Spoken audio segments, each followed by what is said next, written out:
Hey everybody, John O'Connor here again, and today I want to talk to you about another bucket list character of mine, a character I want to play before I kick the bucket. Today's selection, the Fallen Paladin. Now this is an idea that I actually posted on the YouTube RPG Brigades page a couple months ago, and I got some interesting feedback on it, but I want to elaborate on the idea. I'd actually played this character as an NPC before, where I got to control the rules and dictate how it goes, but I really want to play this as a player and have another DM, give me the ground rules and what I can and can't do with it.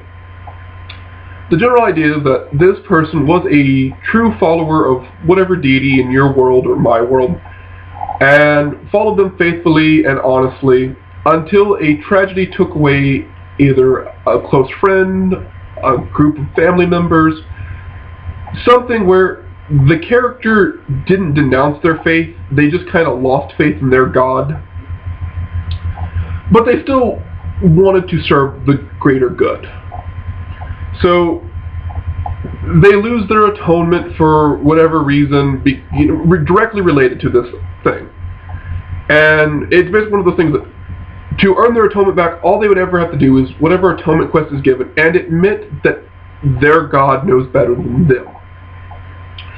Well, after this great loss, the character becomes rather prideful and goes, "No, I wasn't wrong. You were wrong to take away my family or friends." So it creates this love-hate relationship between this fallen paladin and the deity. The paladin would still do missions for the church. The paladin would still recognize the authority of their sect. But he would just never want to seek atonement because he doesn't want to admit that he was wrong about this. The one thing that I would love, but again, I'm leaving this into the GM's hands, is this character would not lose detect evil. This is the level 1 ability that all paladins have. I think that once you have it and you've been a paladin and you're still lawful good, you should be able to keep this. It's the one thing I want him to keep. Now, the smite evils, the immunity to disease, that's all up for debate. I don't need them. Whichever ones you want to give me at later levels, that's fine. But the idea behind this character is that he's still a paladin at heart, just not in practice. So he would still smite evil in the name of his god. That's why that ability is still there. But it's a character I really want to play that's going to have layers. It's definitely not going to be one just for a one-shot adventure. This is a story-driven character, just like the last one I talked about. The idea behind this character is that he's going to come up as obnoxious. He's going to come up as brash.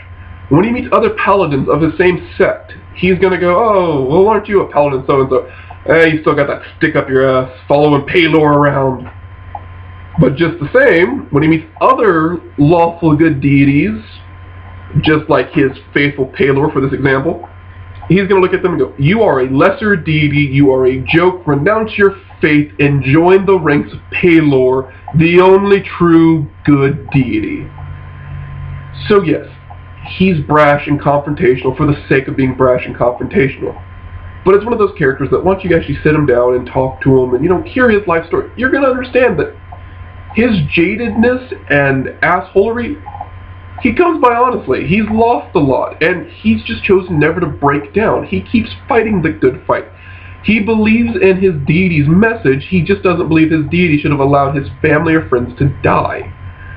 So it's a very tormented character, and a very, I don't know where to go. He still moves forward in the name of all that's good and holy, but he doesn't believe in the cause 100% because of what he's lost. Now, as he levels up, that's where I understand there'd be a challenge with this, but that's part of the fun. Do I want this character to seek atonement? I don't know. I haven't played him yet. I don't know if he is going to someday fall down to his knees and admit that his deity was right, or if he could go the entire story and stay exactly like he is. I definitely encourage, if you ever let me play this in your setting, he's going to be a little underpowered.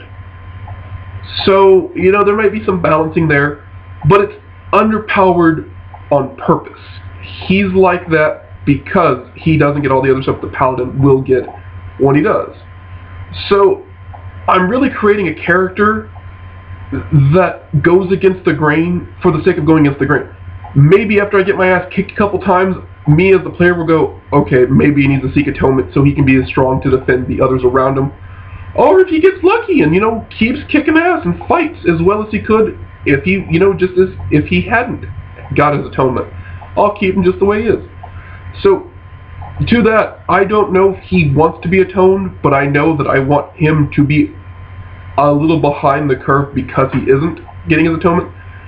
And when he does get the opportunity to gain a level, I want it to be recognized as, okay, it's a Paladin level, so if I do get my atonement, okay, now that's my Paladin level officially.